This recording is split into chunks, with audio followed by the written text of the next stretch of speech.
en cuidados del adulto mayor y especialista en duelos y cuidados paliativos. Marcela, buenas noches, bienvenida. Hola, buenas noches, Julio. Tengo muchas preguntas, así que vamos a aprovechar el tiempo, Marcela. Bueno, Por ejemplo, ¿qué caracteriza la pérdida de un ser querido a nivel psicológico? O mejor dicho, ¿cómo puede reaccionar una persona en esta situación? a ver, primero que nada yo quisiera decir que existen distintos tipos de duelo, porque la pérdida de un ser querido es una cosa y en la vida existen otros tipos de duelo, como por ejemplo las separaciones. Tienes razón. Y en ese Tienes sentido razón. hay que especificar de qué duelo estamos hablando. Y en este caso de alguien que, de la pérdida de un ser querido por fallecimiento. Fíjate, no habíamos Sí. topado en eso. Claro, también cuando alguien se separa, también existe un duelo. De uno de los dos más, ¿verdad? A Exacto. Yo creo veces. que por ¿Mm? parte de ambos. Claro. Ahora, es diferente. Bueno, no me iba a decir algo más con respecto a la No. pregunta, porque es diferente el duelo en las distintas etapas de nuestra vida o de la vida. ¿Es distinto el duelo? Mm, O en cualquier momento es fuerte.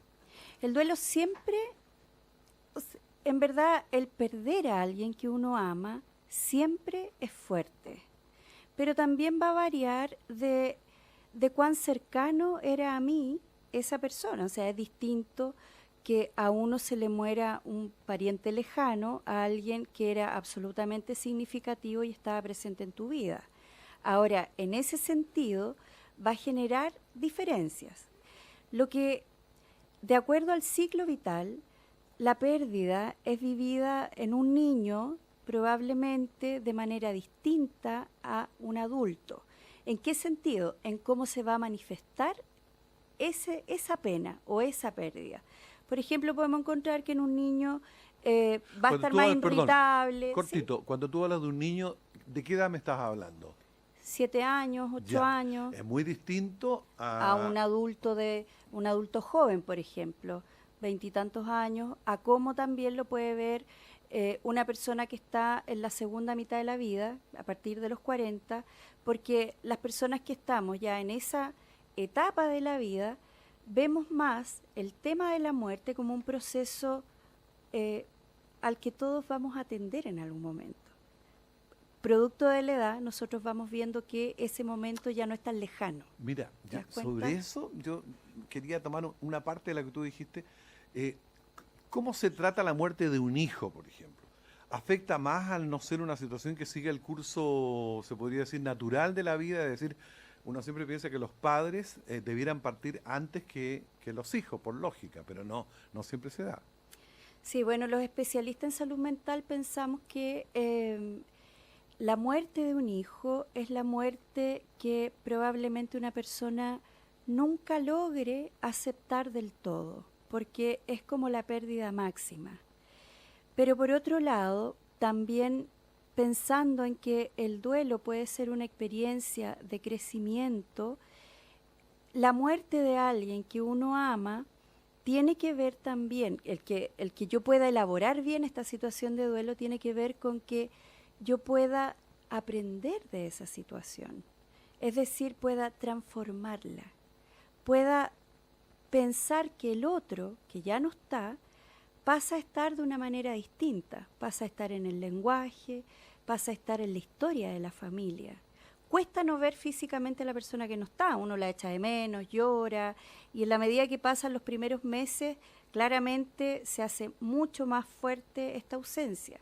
Pero pasado un tiempo, 6 meses, un año, que es lo que uno esperaría en que la situación de duelo empezara a remitir, la persona, el que queda, digamos, aprende a vivir con eso. Y el otro, el que ya no está, se hace presente en las anécdotas familiares, incluso en frases que tenía la persona fallecida y que uno las utiliza para comunicarse con los demás y que pasan a ser parte de las claves familiares que uno tiene. Y ahí surgen anécdotas, chistes y todos nos reímos y si uno se da cuenta, siguen estando. De otra manera, pero siguen estando. Y ahí está el tema de la transformación. Tú dijiste, Marcela, llora. ¿Es un mito esto de que hay que guardar digamos, la pena para uno o hace bien llorar? ¿Mm? Lo mejor cuando uno está en un periodo de duelo es llorar, es permitirse la pena, es permitirse el enojo, es permitirse la impotencia, es permitirse también, para las personas que son más creyentes, la rabia con Dios, porque en el fondo me quitó a alguien que yo amo. Y poder expresar todas estas sensaciones, todas estas emociones va sanando, va generando un proceso de sanación y de aceptación y sobre todo de integración a la vida. Porque, como bien se dice, bueno, la muerte es parte de lo que nos toca vivir, es parte del ciclo vital.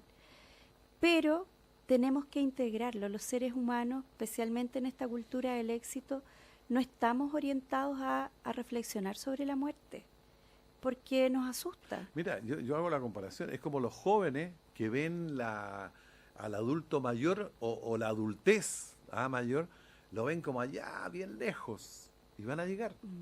Todos vamos, cada día somos un poco más viejos, digamos, por decir algo. Ahora, en cuanto a la compañía en la vida, ¿quiénes se ven más afectados con la muerte de la pareja? Porque muchos dicen que de pronto pareja o matrimonio que han estado muchos años juntos, si parte uno, el otro como que se empieza a apagar, y a lo mejor te ha tocado conocer algún caso así, y al tiempo también fallecen. Entonces muchos dicen, es que murió de pena. ¿Es mito, es realidad? La verdad es que ante ese tema es complejo decir si es mito o realidad, porque yo trabajé muchos años en cuidados paliativos domiciliarios y efectivamente a veces, no siempre, coincidía en que se iba uno producto de una enfermedad y al poco tiempo fallecía el otro.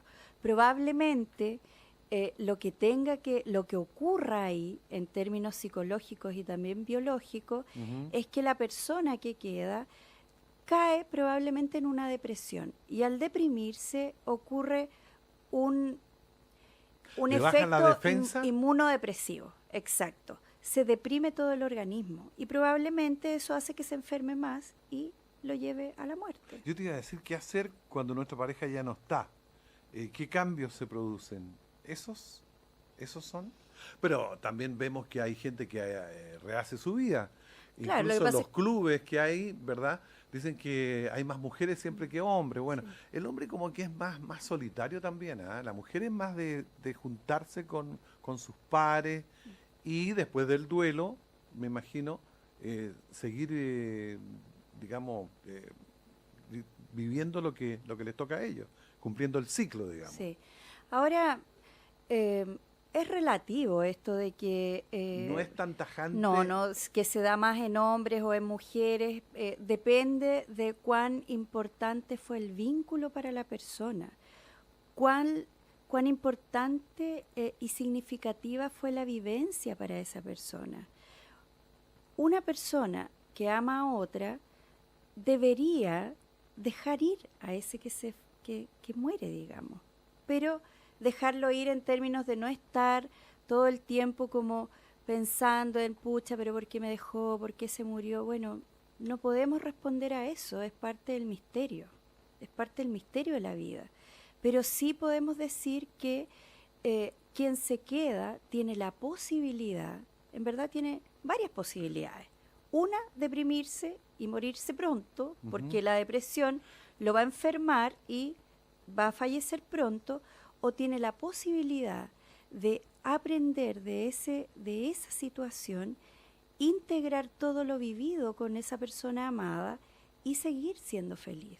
Con la pena que corresponde, por supuesto, de decir, pucha, en verdad el viejo o la vieja ya no está, pero yo fui feliz con esa persona. Exacto. Y me permite seguir viviendo y me permite también seguir aportando a los demás. Y ahí es súper importante esto porque se pueden dar dos cosas. El duelo patológico, que es cuando la persona no se mejora nunca y se enferma, o la resolución sana de un duelo que cumple con etapas.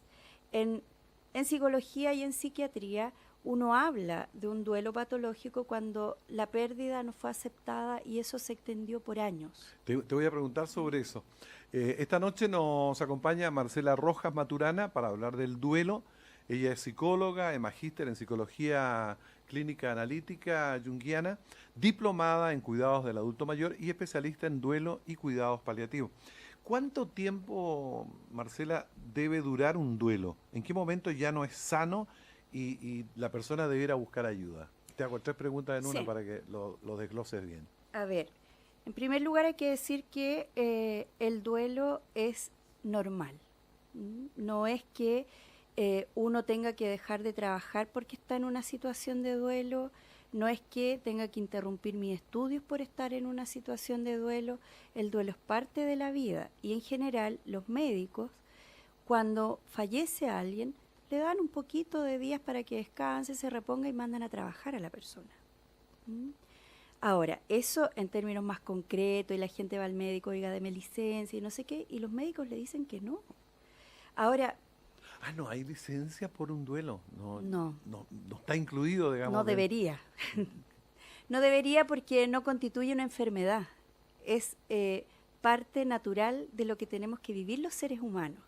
Ahora, ¿qué es lo que ocurre para la persona, para el doliente? Es que empieza a estar como en una dimensión distinta. Es como cuando fallece el ser querido, uno queda como en una especie de limbo.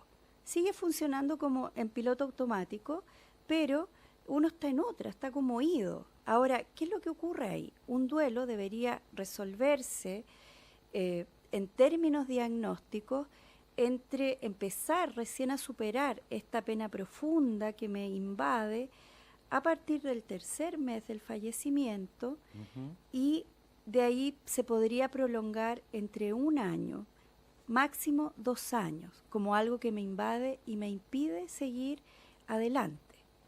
Si pasa ese tiempo, en términos cronológicos, nosotros estaríamos hablando de un duelo patológico. Es decir, que ahí la persona tiene que pedir ayuda, porque algo no está funcionando y requiere de la atención de un especialista.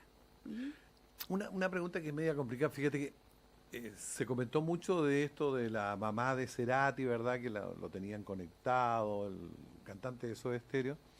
Pero yo he sabido de casos aquí en Chile, de gente que tiene la situación económica para hacerlo, que mantienen a alguien querido, ya sea esposo, padre, hijo o mamá, y los mantienen conectados. ¿M? Lo que pasa con ellos es que no son tan conocidos como puede ser un artista, pero también los mantienen conectados. ¿Tú tienes opinión sobre eso? Sí, bueno, en general, la gente que trabaja en cuidados paliativos, la medicina paliativa, en primer lugar, explicar un poco, decir que la medicina paliativa está no para ayudar a mejorar a la persona, para curar a la persona, no es ese el objetivo. El objetivo de la medicina paliativa es ayudar a morir sin dolor y dignamente a la persona que está fuera del alcance terapéutico médico. Es decir, que la enfermedad no tiene vuelta, por decirlo en términos coloquiales. Ahora, ¿qué es lo que ocurre?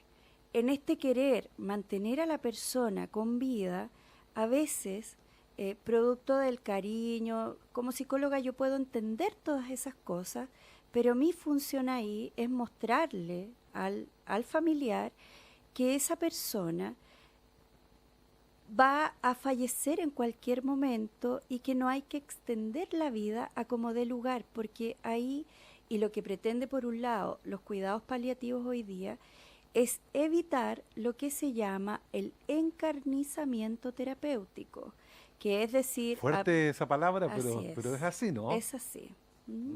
Y eso quiere decir no someter al paciente que está fuera del alcance terapéutico a tratamientos invasivos y que van a generar probablemente mucho más sufrimiento. Porque es verdad que en algún momento, producto de la sedación por el tratamiento analgésico, a veces el paciente ya no está en condiciones de contestar, de responder. Pero quienes hemos trabajado en esta área pensamos que el paciente siempre está sintiendo algo. Tú, me gustaría que dijeras algo que me dijiste antes de entrar aquí al locutorio. Para aquellas personas que sintonizan y tienen un papá o una mamá que ya están con Alzheimer, por poner un ejemplo, y que no los reconocen, ¿verdad? Y son hijas o hijos que han amado y han sido amados tanto por sus padres, les da mucha pena que no los reconozcan. Pero tú decías algo que es súper importante, el hecho de tocar, ¿verdad? Sí. Ellos presienten que hay un cariño, hay una conexión con, aunque tengan Alzheimer. Sí, bueno, ahí hay que explicar que el tema afectivo va más allá de lo verbal. Entonces, si una persona que está enferma con algún tipo de demencia o alguna enfermedad degenerativa y ya no está en condiciones de reconocer a alguien, el afecto probablemente va a quedar guardado en algún lugar del cerebro. ¿Mm?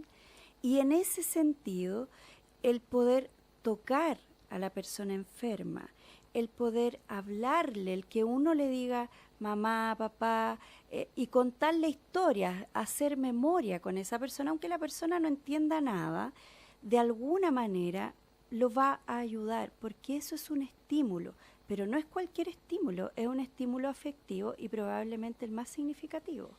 ¿Qué le recomendarías tú finalmente? Se nos pasó volando esta media hora. Marcela, ¿qué le recomendarías tú a alguien que esté pasando por la situación de un duelo? ¿Cómo lo podrías resumir todo lo que nos ha dicho tan sabiamente esta noche? A ver, yo creo que lo primero es permitirse la pena, es permitirse el dolor. Creo que las personas cometemos un grave error cuando ya fallece el enfermo y te dicen, de buena voluntad, te van diciendo, oye, pero fulanito no quería que tú lloraras. Eso, por favor, no... Error, ¿no? Error, no lo sigan. Uno se tiene que permitir la pena y si uno ve o se da cuenta que es incapaz de seguir solo con esa pena, pidan ayuda y en esto es muy importante el tema espiritual. La dimensión espiritual, cualquiera sea la religión, es una tremenda fortaleza para poder vivir estas penas tan profundas porque tienen que ver con la existencia, tienen que ver con la trascendencia. Entonces, en ese sentido, creo que es profundamente importante que la gente se haga acompañar por alguien que los aliente espiritualmente, no necesariamente del psicólogo, pero sí, dependiendo de su religión, acercarse a alguien que ellos consideren que los puede ayudar.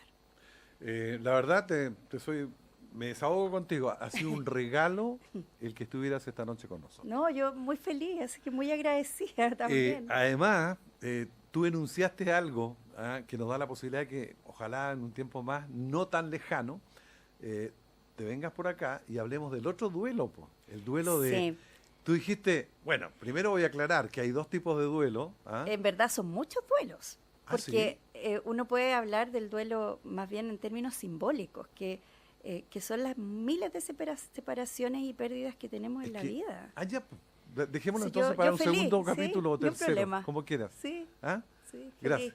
Muchas gracias. Qué bueno que te acompañe tu marido porque así puedes venir de nuevo a esta hora que es tan tarde. Sí, ¿ya? muchas gracias. Muy gentil. Nos acompañó esta noche Marcela Rojas Maturana, psicóloga, magíster en psicología clínica analítica junguiana, diplomada en cuidados del adulto mayor y especialista en duelo y cuidados paliativos.